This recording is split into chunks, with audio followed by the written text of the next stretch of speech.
Sobat Gen Rangers, selamat datang di acara perdana kita yaitu Orkes, obrolan keren sejam. Oke, hari ini kita dari Forum Genre Jakarta Pusat mendatangkan narasumber yang kece banget yang bisa datang untuk acara hari ini perdana. Karena Orkes ini tuh sebelumnya udah ada, tapi itu baru semacam seminar, belum semacam podcast. Nah, kali ini kita bawain Orkes dalam bentuk podcast biar nantinya tuh bisa dinonton ulang. Jadi nanti kita bisa akses terus di YouTube. Jadi kalau misalnya mau nonton ulang itu bisa diakses di YouTube. Nah, sekarang kita kedatangan narasumber yang kece banget, yaitu ada Kak Intan. Boleh perkenalan diri, Kak? Halo, aku belum tahu lo namamu siapa. Oh, perkenalan dari hostnya dulu ya. Oke, hai semuanya, aku Farhan Fauzan Rizky, aku dari Forum Genre Jakarta Pusat tahun 2024. Hari ini aku bakal nemenin teman-teman sekalian buat menjadi moderator, bukan moderator, host lah ya, buat ngebawain acaranya. Yeah. Oke, di sini ada narasumber kita yang paling kece dan juga cantik. Bisa perkenalan diri dong, Kak. Oke, aku Intan, dulu Duta Genre Jakarta Pusat 2015 dan saat ini aku di salah satu menjadi seorang terapis di Prana Living Center dan juga menjadi salah satu beberapa hal yang menjadi Apa nih? apa ya, bentuk dari gimana sih caranya untuk memulai mindfulness gitu. Berlatih berarti mindfulness. sama kayak tema yang bakal kita bawain hari ini ya, Kak? Iya, sebenarnya karena aku memang mendalami untuk practitioner sebagai terapis juga kan, selain menjadi seorang bidan dan pernah menjadi alumni dari Duta Genre 2015 juga. Jadi itu adalah menjadi salah satu perjalanan panjang hingga akhirnya menemukan identitas ya, identitas diri. Identitas apa tuh, Kak? Identitas untuk mengetahui kembali apa sih sebenarnya yang lagi dicari gitu sama remaja sekarang. Waduh, emang remaja sekarang tuh harus banyak mencari jati diri ya, Kak? Biar apa? Biar biar apa? Jadi biar remaja tuh bisa menemukan jalannya ke masa depan dong, Kak. Jadi kan kita remaja nih pasti banyak banget penasaran yang kayak ini gimana caranya, ini gue mau nyelesain sesuatu nih, tapi gue nggak tahu nih karena gue masih banyak labilnya. Nah ini berkaitan banget nih sama tema kali ini, yaitu tentang mindfulness. Jadi nama kegiatan hari ini itu berlatih mindfulness, mempersiapkan remaja dalam masa transisi. Oke. Oke nih Kak, ngomongin tentang mindfulness nih. Kan Kakak ini seorang terapis ya. Menurut Kakak mindfulness tuh apa sih? Jadi sebenarnya mindfulness itu adalah berlatih kesadaran. Kenapa dibilang berlatih kesadaran? Artinya kita berlatih untuk fokus pada saat ini supaya apapun yang kita fokuskan dalam mencapai suatu keberhasilan itu bisa berhasil. Karena tantangannya karena di masa transisi itu menjadi suatu tantangan kita untuk berlatih sadar. Karena apa? Ketika kita nggak sadar melakukan hal yang tanpa kita sadari dan akhirnya fokus kita jadi berantakan, nah jadi tujuannya itu hilang gitu. Tujuan hidupnya apa yang mau dikejar, apa yang mau diraih gitu. Jadi pentingnya berlatih mindfulness atau sadar saat ini tuh untuk fokus menghadirkan perhatian kita pada saat ini tuh penting. Berarti biar kita tuh menumbuhkan kesadaran dengan apa yang kita jalani sekarang ya, Kak? Benar. Oke, jadi menurut Kak Intan nih, mindfulness tuh aslinya penting gak sih untuk remaja? Penting. Karena apa? Kan remaja itu punya masa transisinya ya, menuju dewasa. Dikatakan misalkan masa transisinya itu di 18 sampai 25 tahun. Nah, di mana emosinya lagi labil. Iya. Terus lagi suka dengan beberapa hal baru atau tantangan baru. Iya, emosinya nggak stabil nih. Yes, benar banget. Dan di situ kita butuh berlatih mindfulness atau berlatih kesadaran. Karena ketika kita ingin mencapai sesuatu dan menyukai hal atau tantangan baru, kita akan tahu nih gimana caranya untuk fokus membawa sesuatu hal yang ingin kita raih gitu. Tapi ketika kita fokus ya kita harus sadar apa yang jadi tujuan? Karena kelabilan kita, emosi kita akhirnya nggak kontrol gitu. Karena memang masa transisi itu pada remaja disadari bukan hanya emosi, tapi juga egosentrisnya naik, belum lagi juga agresif, ya kan. Nah, Iya, akhirnya apa? Tidak memiliki kecerdasan emosional gitu, rendah jadinya kecerdasan Oh, emosionalnya. berarti Jadi kecerdasan emosional tuh penting ya Kak buat remaja. penting gitu, karena itu juga menyangkut bagaimana ketika kecerdasan emosionalnya itu bagus, tinggi, akhirnya dia bisa menyelesaikan setiap permasalahannya. Dia bisa menyelesaikan apa yang memang harus dia selesaikan untuk fokus dengan apa yang harus dia fokuskan. Karena terkadang karena tidak bisa mengkontrol emosi dirinya atau tidak bisa mengkontrol dirinya, dia jadi kembali lagi tuh ke aslinya atau ke egosentrisnya itu, karena keakuannya, karena keinginannya gitu. Berarti jati dirinya tuh belum ketemu ya Kak? Iya, padahal tantangannya kita adalah menemukan identitas diri kita di masa remaja itu. Oh, berarti emang sepenting itu ya Kak buat nyari jati diri dengan secara sadar dan juga melatih mindfulness biar kita tuh nyari jati dirinya juga lebih apa ya namanya lebih gampang ya Kak. Oke, berarti hubungannya apa nih Kak dengan kecenderungan emosi yang ada pada remaja? Nah, biasanya kan emosi remaja balik lagi ya kayak tadi. Mudah berubah-ubah. Belum lagi labil. Iya, nggak stabil ya Kak. Yes. Terus ya egosentrisnya masih ada, keakuannya masih ada. Ingin dilihat atau butuh merasa validasi ya Kak? Yes, betul. Atau merasa tidak berdaya, iya kan? Dan akhirnya apa? Dia melupakan jati dirinya ketika dia ingin mencari sesuatu apa yang memang seharusnya dia cari gitu. Karena si emosi ketidakstabilan ini mempengaruhi banyak hal, akhirnya apa? Dia melewati hal itu. Jadinya fokusnya di emosinya aja.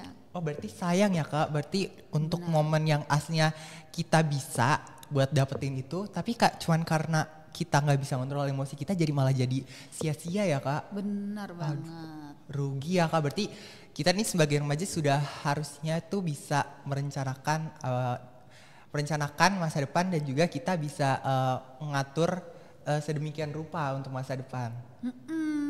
Karena kan ada 5 transisi remaja, generasi berencana kan? Iya. Nah, ayo. Aduh, aku masih hafal gak ya? Masih ke satu. Pola Satu, hidup. pola hidup sehat. Yes. Terus yang kedua Pendidikan. pendidikan. Nah, iya. Aduh, maaf ya teman-teman kalau misalkan lupa nih. Terus yang ketiga itu apa ya? Pekerjaan. Oh ya pekerjaan. Yang keempat tuh merencanakan kayak masa depan. Keluarga, yes, masa depan. Iya masa depan juga kan. Iya. Terus yang kelima itu Berpartisipasi kepada masyarakat. Oh iya. Ini kita sambil recall ya tentang 5 masa transisi remaja.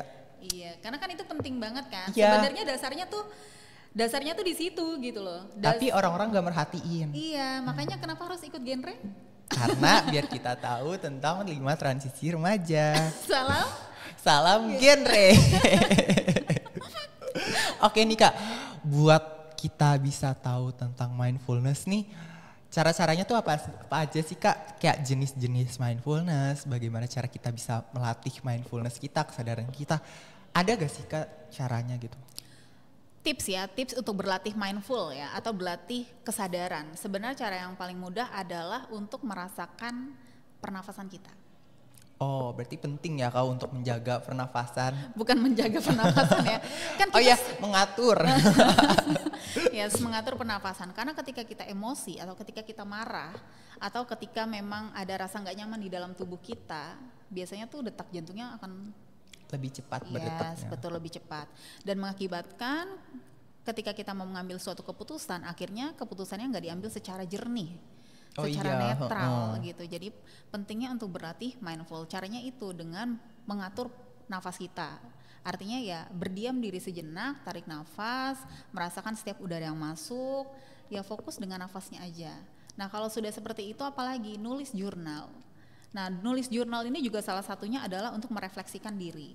ketika kita nggak tahu harus apa dan bagaimana menghadapi suatu masalah, terus kita mau ngobrol sama orang lain dan kita tidak merasa percaya, ya udah refleksikan diri dengan menulis jurnal untuk diri sendiri. Itu hal yang paling mudah menurutku ya. Lalu yang ketiga, melakukan hal-hal yang disukai. Misalkan sukanya apa? Olahraga. Oke, lari atau apapun yang bisa membuat diri better gitu. Minimal itu. Dan emosi kita akhirnya nggak kependam gitu, bisa melalui tulisan, bisa melalui gerakan atau apapun yang disukai. Dan setelah itu mungkin kita akan bisa meminimalisir rasa-rasa yang kurang nyaman atau emosi-emosi yang ada dalam diri kita. Oh, karena kita sudah meluapkan emosi kita ke dalam bentuk karya ya Kak? Iya betul. Oke, jadi daripada kita meluapkan emosi yang malah bikin celaka, kita mending bikin lampiaskan ke bentuk karya ya Kak.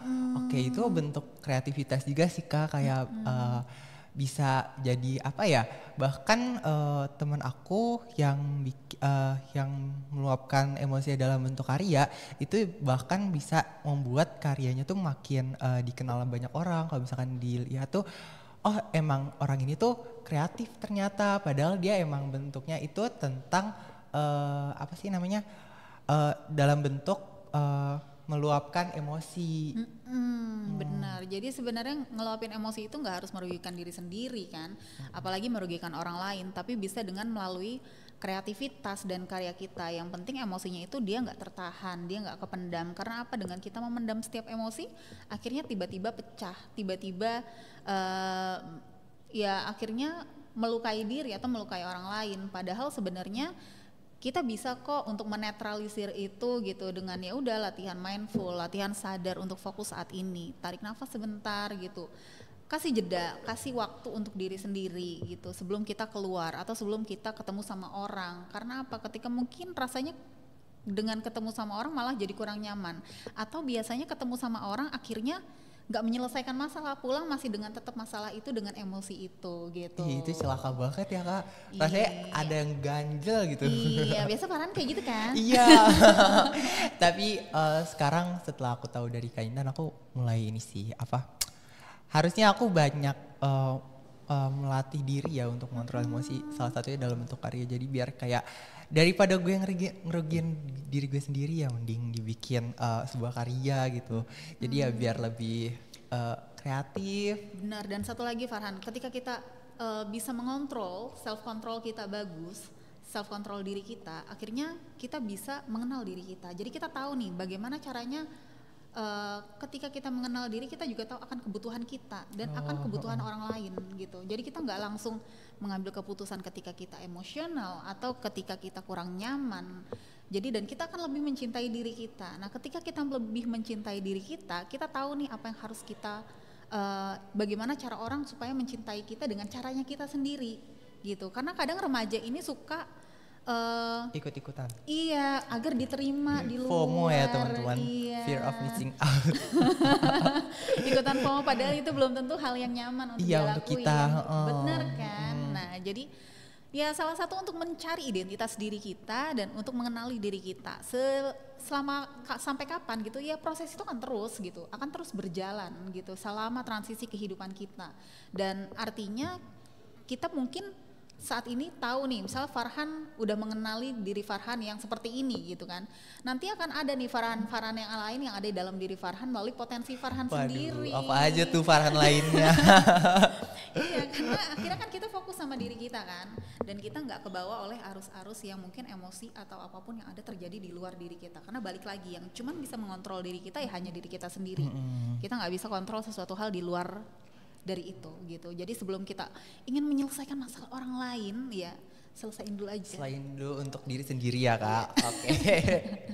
Nah, kira-kira metode ini tuh kan kata Kakak bisa membantu untuk membantu remaja untuk transisi kehidupannya ya. Nah, menurut Kakak metode ini tuh banyak kendalanya gak sih dalam menghadapinya? Soalnya kan apa ya?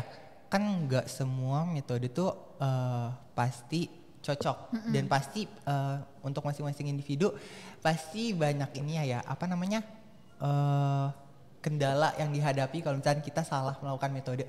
Nah, kira-kira kendala apa aja sih Kak yang misal bisa dihadapi oleh remaja saat mereka tuh emosinya lagi meluap-meluapnya, terus ternyata metode yang dia lakukan tuh salah? Biasanya untuk mengenali hal-hal kayak gitu, kendalanya itu adalah balik lagi ke dirinya, gitu. Ketika kita mengetahui, oh kira-kira metode ini cocok nggak ya? Ya kita udah kenal belum sama diri kita? Coba aja dulu gitu. Ketika kita mencoba, kan kita nggak akan pernah tahu tuh metode itu cocok atau enggak sama kita. Tapi menurutku selama kita menggunakan suatu metode yang memang untuk diri kita sendiri, ya kenapa enggak gitu. Kayak menulis, ya kan, berkarya atau menggambar atau hal-hal yang memang kita sukai dan kita lakukan, ya nggak apa-apa juga kan, gitu. Jadi kita nggak akan pernah tahu juga itu berhasil atau enggak kalau kita nggak ngelakuin. Oh berarti kuncinya itu coba hal baru tapi kita juga sambil mengenal diri sendiri ya Kak? Bener. Oke. Terus kira-kira nih Kak, kalau misalkan apa ya? Kalau ternyata tuh kita udah nemuin satu metode, tapi kita tuh akan ada suatu saat di mana metode itu tuh ternyata nggak cocok. Itu apa harus kita lanjutin lagi? Nah itu balik lagi gini Han. Berarti. Balik lagi adalah, oh ternyata hal ini nggak bisa nih di aku gitu. Berarti nggak bisa selamanya Kak? Ya kalau memang ternyata nggak bisa, kenapa harus dipaksakan kan gitu. Oh, iya. Cari metode yang lain, cari hal yang memang bisa masuk ke dalam diri kita gitu. Artinya ya kita juga tidak harus berusaha itu untuk bisa diterima oleh orang lain ketika memang itu tidak bisa gitu. Ya dengan cari lagi hal apa yang memang bisa. Kalau memang mentok lagi nggak bisa, cari lagi gitu. Jadi memang konsistensi itu perlu gitu. Nah biasanya di masa remaja itu kita tidak konsisten gitu dalam melakukan hal tersebut gitu. Akhirnya kita udahlah gitu, gampang menyerah gitu. Bener kan. Sih Kak. Ya kan? Aku sebagai remaja tuh ngerasain banget kalau hal yang aku jalanin tuh jarang banget konsisten, bahkan susah banget. Bahkan sekarang aku tuh lagi persiapan untuk kuliah.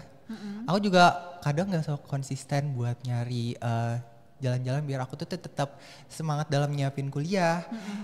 Tapi dengan saran kakak aku jadi muncul nih semangat aku buat nyari metode-metode apa sih yang bakal nyiapin aku buat kuliah. Nah di sini nih kalau misalkan kita udah melakukan metode untuk melakukan hal yang ingin kita tuju, terus gagal, itu tuh kita harus ngapain kalau misalkan kita gagal? Ketika kita gagal ya kita merasakan dulu emosinya. Apa rasa ketika gagal? Oh berarti balik lagi ke emosi ya Kak? Yes. Terima dulu. Oh iya, ini nggak bisa nih ternyata. Oke gagal. Oke nggak apa-apa. Iya kan? Ya kegagalan itu kan keberhasilan yang tertunda ya. Artinya kan berarti masih ada keberhasilan yang lain yang perlu kita coba lagi. Iya kan? Iya berarti tetap optimis Kak? Yes. Tapi dengan banyaknya choice atau pilihan-pilihan baru yang ingin kamu capai. Berarti aku harus nyiapin pilihan-pilihan lain juga. Ya, bahwa gini Han, kita itu diciptakan oleh Tuhan dengan organ sel tubuh kita yang luar biasa fungsinya dan kita tahu itu. Dan bagaimana cara mengaktifkannya tergantung dari diri kita sendiri, gitu. Jadi ketika kita tahu, oh ternyata aku gagal di sini, oh ya nggak apa-apa, coba yang lain. Apa yang bisa kita ketahui? Minimal itu kita tahu apa yang kita sukai dan yang enggak kita sukai. Ketika kita tahu hal tersebut, kita akan melakukan nih hal yang kita sukai kan. Dengan misalkan mencoba hal baru atau investasi dengan skill-skill baru yang ingin kita lakukan. Misalkan Farhan suka apa? Aku sukanya nonton drakor, tapi nggak cuma nonton drakor doang ya. Mungkin untuk kegiatannya aku suka renang. Oke, misalkan Farhan suka renang, apakah hanya sekedar untuk suka, dalam arti suka untuk melakukan renangnya aja atau memang ingin menjadi seorang atlet renang? Aku melakukannya sebagai hobi sih Kak. Okay. Tapi emang banyak ambisi yang aku tuh pengen capai sebagai aku yang suka renang ini. Jadi kayak aku juga pengen mengeksplor hal-hal baru dan aku takut kalau misalkan gagal terus aku nggak bisa nemuin plan-plan baru karena nyari hobi itu susah banget tau Kak. Apa susahnya apa? Aku tuh kayak karena aku orangnya tuh general jadi kayak bisa masuk kemana aja. Nah, sebenarnya karena general itu bagus kan? Emang bagus Kak. Aku kayak ngerasa kalau misalnya aku ngerasa general tuh aku kayak gak bisa explore apa sih aslinya yang aku bener-bener profesional di mana di bidang apa tuh aku nggak tahu. Karena baik lagi karena aku nggak bisa kayak mikir ini gue beneran nggak bisa apa-apakah atau emang bisa semua tapi ya nggak sejago itu di bidang apa gitu maksudnya. Jadi kayak banyak banget kebingungan yang ada di diri aku kayak bertanya-tanya kayak bisa gak sih kalau misalkan kita tuh walaupun jadi orang yang general tapi kita juga bisa bukan berguna bagi orang lain sih tapi kayak ya itu juga tapi aku bisa mencapai ambisi aku gitu loh Kak dengan mindfulness-nya ini. Nah, jadi gini, kamu tahu nggak ketika kamu bisa, kenapa kamu bisa berkata, aku nggak tahu nih, bisa nggak ya? Udah dicoba belum? Belum. Udah difokusin ke sana belum? Aku udah fokusin tapi yang emang ya ininya aja, generalnya aja nggak sampai yang dalam banget. Ketika kita merasa diri kita bisa masuk ke mana aja, telusuri lagi kira-kira apa yang kita sukai. Oh ternyata aku suka ini. Dalamin lagi, jadiin itu menjadi spesialis kamu sendiri dan akhirnya itu membentuk dari brandingmu sendiri. Authentic, originally dari dalam diri kamu sendiri. Terkadang ketika kita bagusnya general kan bisa kemana aja ya, dan ketika kita kemana aja kita jadi buyar tuh. Karena kita tahu kita suka kemana aja, kita nggak pegang itu salah satunya gitu. Misalkan gini, hobimu banyak gitu kan, tapi kita nggak bisa pegang 2 atau 3 hobi untuk menjadi salah satu passionate atau menjadi salah satu job atau salah satu pekerjaan yang nanti bisa kamu lakukan gitu. Karena apa? Kita butuh spesialisasi di situ dan kadang kita lupa nih untuk pegang hal itu gitu. Jadi konsistensi, ambil, dalami gitu. Proses perjalanan itu. Karena kadang ketika kita mau mendalami itu malah jadi udahlah gitu, masih ada yang lain gitu. Udahlah, capek gitu kan. Iya, Udah gampang menyerah padahal itu belum berusaha sama sekali gitu. Apa karena itu dampak dari karena kita nggak bisa ngendalain emosi kah atau gimana sih Kak? Biasanya itu juga bisa termaksud sih. Karena dalam masa transisi remaja memang terkadang cenderung untuk cepat pengambilan keputusan atas dasar emosi yang dirasakan. Oh berarti itu karena remaja tuh belum bisa kayak 100% untuk bisa ngambil keputusannya karena nggak bisa ngendalin emosinya ya? Iya. Berarti aku ini untuk seorang aku dari cerita yang tadi, aku berarti belum bisa mengendalikan emosi aku ya? Tanya dalam diri Farhan. Oke, tanya kepada Farhan, ke diri Farhan atau ke Farhan yang lain yang tadi. Karena kadang kita cuman perlu itu Farhan. Kalau Farhan bertanya seperti itu, tanya lagi ke dalam diri Farhan. Makanya kita perlu untuk berlatih mindfulness, berlatih untuk fokus terhadap apa yang diri kita sendiri gitu. Berlatih untuk fokus sama diri, merasakan apa yang kita rasa, tanyakan ke dalam diri. Itu bentuk salah satu kesadaran gitu. Artinya ketika kita sadar melakukan hal tersebut, oh ya ternyata aku sudah sejauh apa ya bertumbuh, aku sudah sejauh apa ya berproses. Nah itu tanyakan, cara latihannya gimana, boleh kasih jeda ke diri sendiri atau ya inhale and exhale untuk tarik nafas dan merasakan setiap nafas aja itu perlu gitu. Atau yang kedua menulis jurnal. Ketika semakin kita banyak menulis tentang diri kita sendiri, kita kan semakin mengenal dengan diri kita sendiri. Terus dengan misalkan dengan melakukan hal-hal yang Farhan sukai, olahraga atau apapun, atau hobi, atau mencari potensi yang lain di dalam diri Farhan, mencari skill baru yang mungkin Farhan ingin dalami, itu kan salah satunya gitu. Nah ketika Farhan gak sadar untuk fokus dengan hal tersebut, Farhan lupa nih untuk fokus dengan orang-orang yang di sekitar. Iya, jadinya orang lain mungkin akan melihat, wah Farhan udah kayak gini nih gitu. Kenapa? Yaitu makanya pentingnya untuk berlatih kesadaran untuk membawa fokus kita kembali ke diri kita sendiri gitu. Untuk merasakan setiap emosi kita, untuk menjaga kesehatan mental kita, dan akhirnya kita nggak berusaha untuk mengontrol yang ada di luar diri kita karena kita tahu hanya kita yang bisa mengontrol diri kita. Oke, jadi sebelum kita mengontrol orang lain, kita juga kita sebelumnya harus mengontrol diri sendiri. Benar. Oke, sekarang kita ini dulu ya, kita lanjut ke sesi selanjutnya dulu. Oke, kita lanjut ke sesi berikutnya ya. Yes. Oke, ini pertanyaan terakhir, tapi aku juga mau nanya sih. Cuman kita lanjut ke pertanyaan terakhir dulu ya. Oke, tadi kan sempat dibahas ya kalau misalnya aku tuh orang lebih banget sebagai remaja. Nah ada guys. kamu udah melabeli dirimu sebagai orang remaja. Enggak, tadi kan yang aku udah ceritakan kalau misalnya aku tuh anaknya generalis banget. Terus aku nggak tahu pilihan aku nih yang aku profesionalis banget tuh yang mana bidangnya.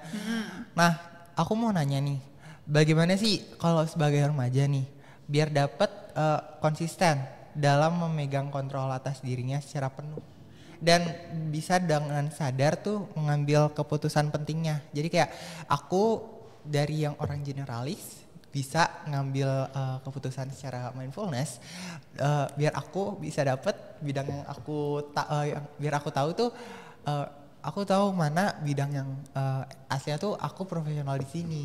Oke. Caranya gimana sih Kak? Gali potensi diri. Oke. Gali potensi diri dengan mengenal diri sendiri. Ketika kita mengenal diri kita sendiri, kita akan tahu potensi kita. Kalau kita nggak kenal sama diri kita, apakah kita tahu potensinya? Enggak. Nah, jadi dasarnya adalah mengenal diri sendiri. Cara mengenal diri sendiri seperti apa? Sebenarnya hal-hal yang mudah, yang gampang, yang little things to do gitu kan. Cuma terkadang memang konsistensinya yang nggak bisa kita bawa untuk mengenal diri kita. Jadi udah lagi proses pengenalan diri, tiba-tiba bukan pengenalan diri, artinya mengenal diri, tiba-tiba ada proses yang gak nyaman atau ada emosi yang datang, tiba-tiba udah lewat dan gak mau melanjutkan kembali gitu. Oh jadi langsung gak mood ya Kak? Yes, padahal itu adalah salah satu proses untuk kita mengenal diri kita. Dan gak apa-apa ketika ada emosi itu terjadi, ya rasakan dulu gitu. Oke, ternyata tidak nyaman ya dalam proses ini, ternyata aku perlu sesuatu hal yang mungkin better dulu nih emosinya gitu, dan ketika memang sudah lebih baik baru kenali lagi gitu. Dan itu nggak apa-apa, ternyata ada mungkin dengan cara seperti itu kita jadi tahu juga batasan diri kita seperti apa, cara kita membatasi diri kepada orang lain pun seperti apa, dan kita tahu bagaimana kebutuhan kita kayak gitu. Terus yang kedua, selain ya berlatih kesadaran dengan hal tersebut, kita juga belajar untuk merasakan rasa cukup dan bersyukur. Artinya ketika apa yang sudah kita cari, kita udah tahu nih potensinya apa. Misalkan kita sudah tahu, oh ternyata aku suka ini, oh aku mau mendalami ini gitu. Dan kalau memang sudah merasa cukup dan bersyukur, itu kan hal yang dasar ya. Nah, dalami gitu. Nah, ketika sudah mendalami, cari lagi kira-kira apa gitu. Dan kalau misalkan nanti di pertengahan jalan ada lagi nih rasa yang kurang nyaman, bingung lagi, iya kebingungan, atau kok si A udah ini ya, kok aku belum. Nah itu balik lagi, kamu tuh sudah melakukan ini sejauh ini dan wajib kamu syukuri dan beri apresiasi diri. Oh, berarti kita harus ngelihat diri kita dulu ya. Iya benar. Sebelum ngebandingin yang lain. Benar, kadang juga remaja itu ketika misalkan sudah kayak kalian nih sudah menjadi finalis duta genre misalkan kan. Nah terkadang yang itu udah yang si A udah sejadi ini aku baru ini gitu. Ya syukuri dulu, merasa cukup, setelah itu gali lagi gitu. Karena apa? Ketika kita malah mencari itu di luar, kita jadinya ambisinya tapi secara nggak sehat kayak gitu. Jadinya malah melukai diri, melukai orang lain. Padahal terkadang kita hanya perlu mencari tahu nih di dalam diri kita tuh apa sih gitu, dan bagaimana sih cara menyelesaikannya kayak gitu. Dan ketika kita sudah merasa cukup, memberikan apresiasi diri, lalu bersyukur, oke, kita akan gali lagi nih sampai kita membentuk diri kita autentik gitu, memberi original gitu. Jadinya kita nggak ngikutin orang lain atau nggak FOMO dengan orang lain, dan itu perlu kontrol diri yang baik. Artinya ketika ada emosi datang, ya rasakan dulu emosinya, tarik nafas dulu sebentar, beri waktu pada diri sendiri, refleksikan diri, setelah itu baru kejar lagi. Oke, berarti kontrol emosi itu beneran sepenting itu ya Kak, soalnya kayak kita nggak bisa kontrol aja masa depan kita tuh gimana. Soalnya kan dengan kita melakukan progres kan pasti gak mungkin mulus dan pasti ada aja emosi yang datang. Berarti kita emang sepenting itu dalam mengontrol ya Kak. Iya benar, karena memang ya gimana ya Han, karena tanpa disadari proses transisi remaja ini memang membawa kita pada bentuk kesadaran gitu, kesadaran akan hal yang memang harus kita sadari apalagi secara emosi. Dan ketika kita menyadari itu emosinya datang ke dalam diri, kadang kita nggak mau mencerna itu gitu, kadang kita nggak mau memproses itu, kita maunya lari gitu. Oh cepet-cepet ya Kak buat ngambil. Ya sih, aku Yes. sebagai remaja juga mengakui kalau misalkan aku tuh pengen cepet-cepet ngambil sesuatu gitu. Jadi kayak biar nggak kebalap sama orang lain, biar nggak keduluan. Soalnya kan kadang kalau misalkan kalau misalkan orang lain udah mencapai sesuatu nih, kita langsung kayak ngerasa, aduh gimana sih masa nggak bisa mencapai gitu kan? Masih Padahal ada aja. belum tentu itu kebutuhan Farhan. Iya. Karena apa? Farhan belum kenal diri Farhan. Iya. Berarti Iya. kuncinya harus kenali diri sendiri. Yes, kenali diri sendiri, berlatih mindful, berarti sadar. Artinya ketika kita tahu apa yang kita rasa, ya udah oke, rasakan dulu tanpa harus dihakimi perasaan tersebut. Fokus dengan diri sendiri, menjaga kesehatan mental diri, baru setelah itu kita berusaha untuk yang lainnya. Karena dengan proses tersebut, akhirnya kita tahu atas kebutuhan dasar diri kita sendiri dulu. Kita penuhi dulu. Cintai diri kita lebih banyak lagi. Self love ya Kak. Yes, benar. Apa yang disukai. Karena apa? Ketika malah kita kontrol apa yang ada di luar itu dan kita berusaha untuk menjadi orang lain atau menciptakan sesuatu hal agar dicintai orang lain, akhirnya apa? Jadi kita melupakan diri kita dan kita tidak tahu apa yang akhirnya kita sukai, apa yang kita lakukan, ya kan? Iya. Kayak gitu. Jadinya ya udah hilang Hilang identitas kita ya Kak. Yang tadi Farhan jadi nggak tahu siapa. Nah, nanti datangnya apa? Depresi, stres dan lain-lain. Padahal semua itu bergantung balik lagi ke diri sendiri kayak gitu. Jadi tapi kalau misalkan udah kayak gitu kayak gimana lagi Kak? Misalkan Iya kita Kak, udah gimana sih Kak pencegahannya kalau misalnya kita udah separah itu? ya cari bantuan. Cari ke orang bantuan. Yes, cari bantuan ke orang terdekat. Kira-kira siapa yang bisa kita percaya? Atau entah ke profesional atau entah ke terapis, entah ke siapapun yang mungkin bisa membantu kita. Kalau memang kita sadari kita sudah kayaknya aku butuh bantuan, ya nggak apa-apa gitu. Dan bukan berarti ketika kita minta bantuan orang lain kita akan diolok dan lain-lain. Kita merasa, lemah banget sih gitu. Enggak juga. Kadang kita memang butuh orang lain dan memang kita membutuhkan orang lain gitu. Tapi kalau memang belum, kita masih ingin mengeksplor diri kita, masih ingin merefleksikan dengan diri sendiri, ya nggak apa-apa juga gitu. Dan kalau memang sudah cukup dan kita akhirnya butuh orang lain dan cari orang lain untuk membantu kita, ya nggak apa-apa juga gitu. Artinya kita menyadari dari proses tersebut gitu, dan itu semua kan butuh latihan dan itu adalah proses mengenal diri kita dan itu ya nggak apa-apa gitu. Berarti dengan kita cerita tuh kita aslinya sudah mulai sadar ya Kak tentang apa yang terjadi pada diri kita. Oke. Nah kadang balik lagi nih Farhan, jawabannya itu sebenarnya kita udah tahu gitu. Cuman kita butuh validasi. Self validation tuh penting ya Kak berarti. Bukan masalah pentingnya, tapi ternyata ya hanya untuk meyakini diri kita ternyata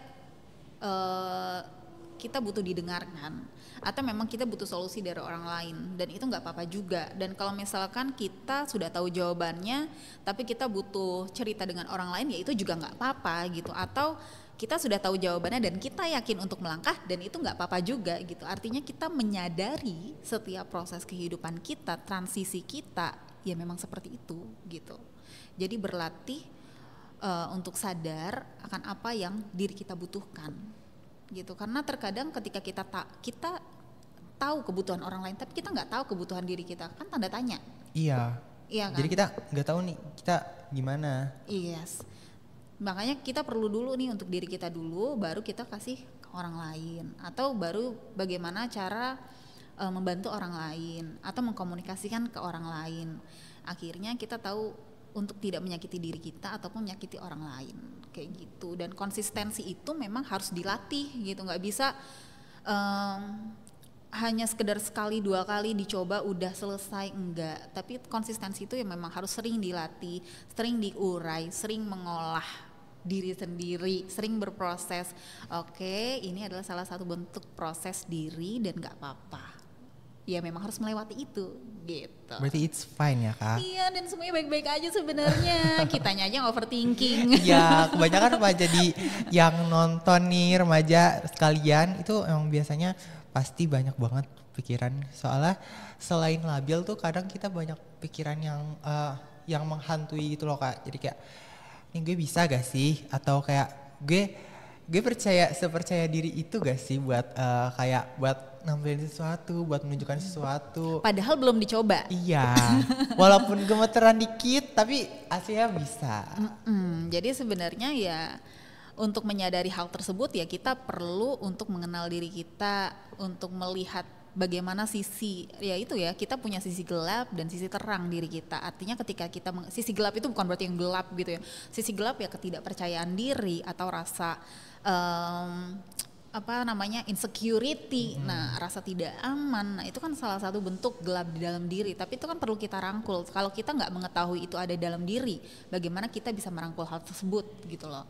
Nah, makanya kita harus mengenali diri. Ketika kita tahu, oh ternyata aku nggak percaya diri nih, tapi kita gali, kenapa aku nggak percaya diri?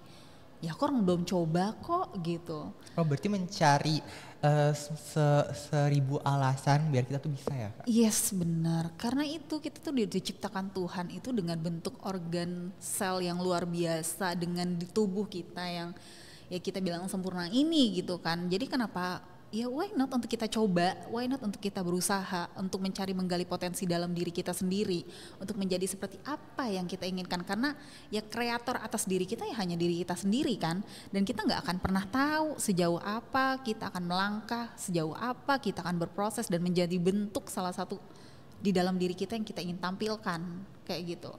Okay.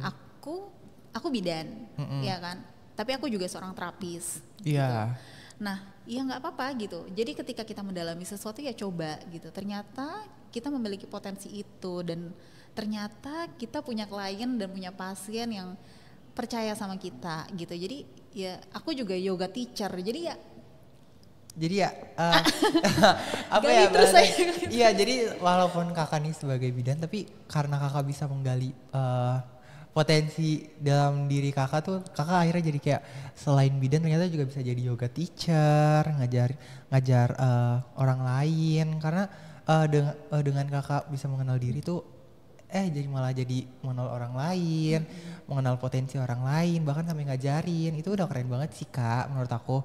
Karena yang remaja tahu kan cuman kayak yang penting gue sampai garis finish, terus gue jadi sukses, gue bisa. Nah, finishnya itu tanda tanya, finishnya itu apa? Nah iya, kebanyakan remaja nih nggak tahu garis finishnya tuh aslinya apaan. Kayak misal aku nih Kak, aku aslinya pengen A gitu, tapi aku nggak tahu ini aku garis finishnya kemana. Aku cuma pengen A aja. Jadinya malah pas udah dapet A, jadi nggak tahu garis finishnya apaan.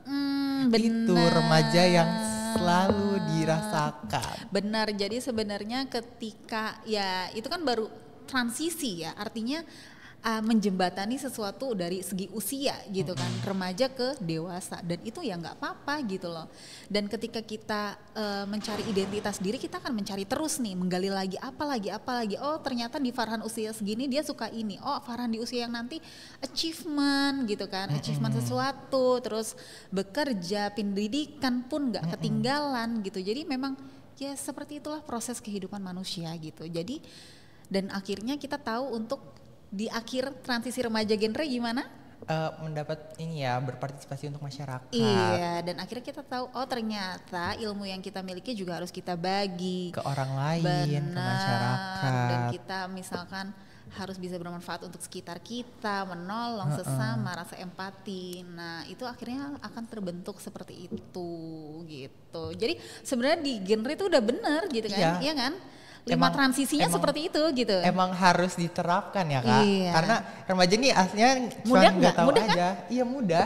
Cuman karena remaja nggak tahu aja langkahnya gimana. Jadi ayo teman-teman remaja sekalian, ayo kita ikut genre, ikut Pick R, karena di situ benar dilatih ya Kak, dilatih cara mengenal diri, batasan diri, terus apalagi ya, eh, pokoknya banyak banget yang pelajarin di Pick R dan juga genre. Jadi teman-teman sekalian jangan lupa ikut genre sama Pick R ya.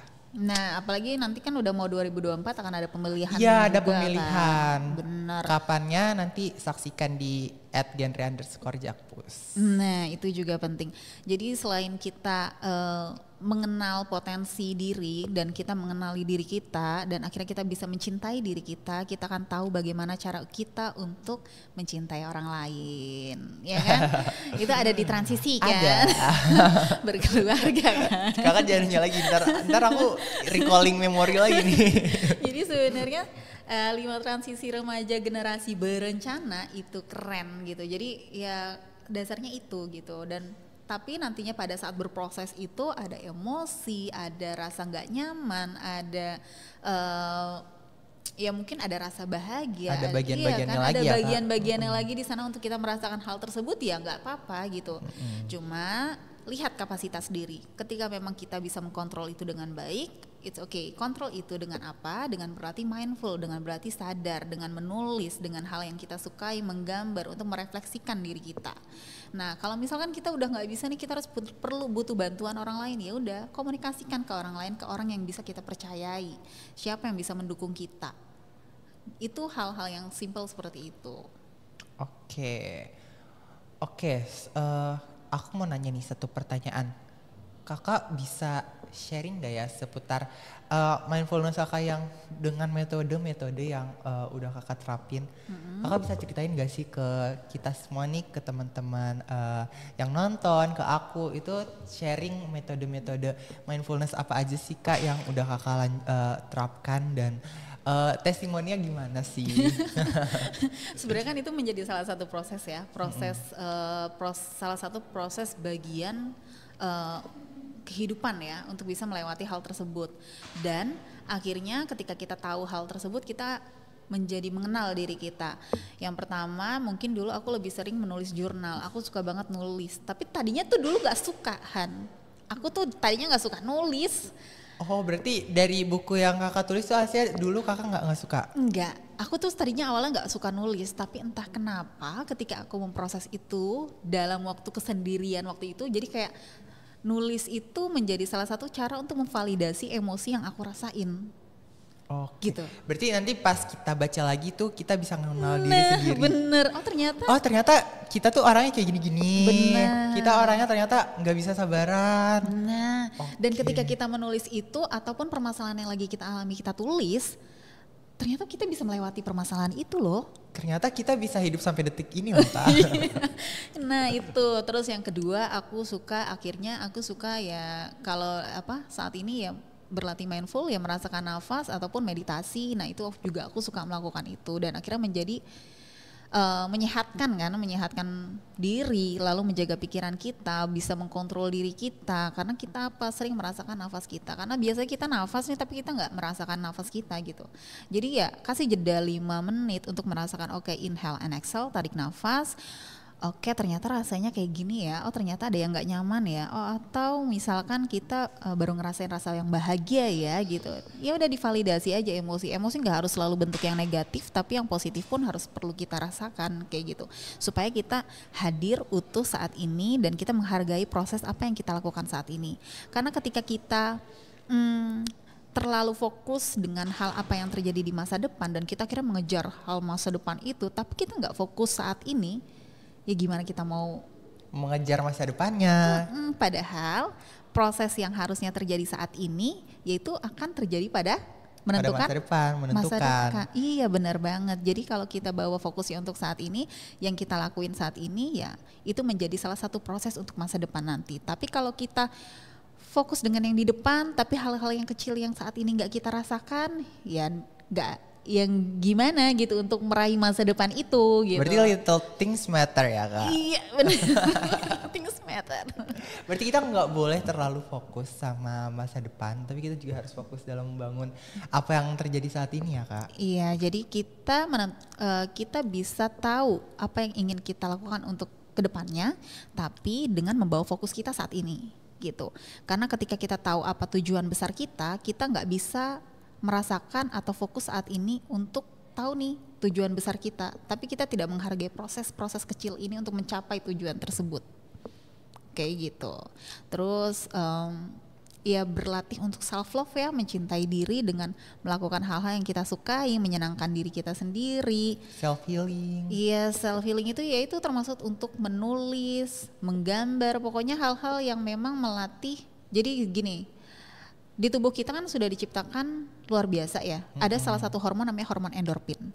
Hormon itu bisa muncul ketika kita merasa tenang, relax sama diri kita sendiri. Nah, bagaimana caranya? Nah, kira-kira Farhan ngapain kalau untuk merilekskan diri? Aku biasanya nyari ruang tersendiri sih Kak. Jadi biar kayak lebih tersendiri dan gak dengar omongan dari lingkungan Nah, sekitar. ketika lagi sendiri ngapain, Han? Aku biasanya ngelamun, tapi ngelamunnya bukan yang gak ada pikiran. Aku kayak mikir kayak refleksi diri dalam diri, terus kayak ngomong sama diri sendiri, kayak bicara sendiri di ruangan itu, terus kayak dengan aku mengeluarkan keluh kesah aku sambil ngomong sendiri itu ternyata bisa melegakan diri aku sendiri. Nah, ternyata aku bisa meluapkan emosi aku ya Kak. Benar. Coba nanti Farhan tulis kayak gitu apa yang Farhan rasakan, bagaimana Farhan ingin supaya untuk merasakan hal ini, apa yang ingin Farhan lakukan kayak gitu. Coba nanti lebih Farhan dalami lagi hal tersebut. Oke. Nah, karena hal-hal itu ternyata hal-hal yang dasar atas kebutuhan dasar diri kita sendiri, dan kadang kita lupa atau men-skip hal tersebut. Kita terlalu fokus dengan hal-hal yang besar dan melupakan hal-hal yang little things matter gitu. Jadi Balik lagi ya. Iya, jadi hal-hal yang kecilnya kita lupa, padahal hal-hal kecil itu memang yang kita butuhkan tanpa kita sadari kayak gitu. Oke, berarti dengan kita ngadain orkes selama sejam ini, ternyata kita tuh punya disadari kalau misalkan mindfulness tuh penting banget, apalagi untuk menjalani kehidupan remaja ya Kak. Oke, berarti supaya lebih fokus dengan apa yang ingin dicapai. Lebih menumbuhkan kesadaran diri pada remaja. Menjaga kesehatan mental diri kita juga. Ya, sama hal-hal kecil yang harusnya kita fokusin karena little things matter. Betul. Ya. Dan berlatih mengkontrol diri sendiri.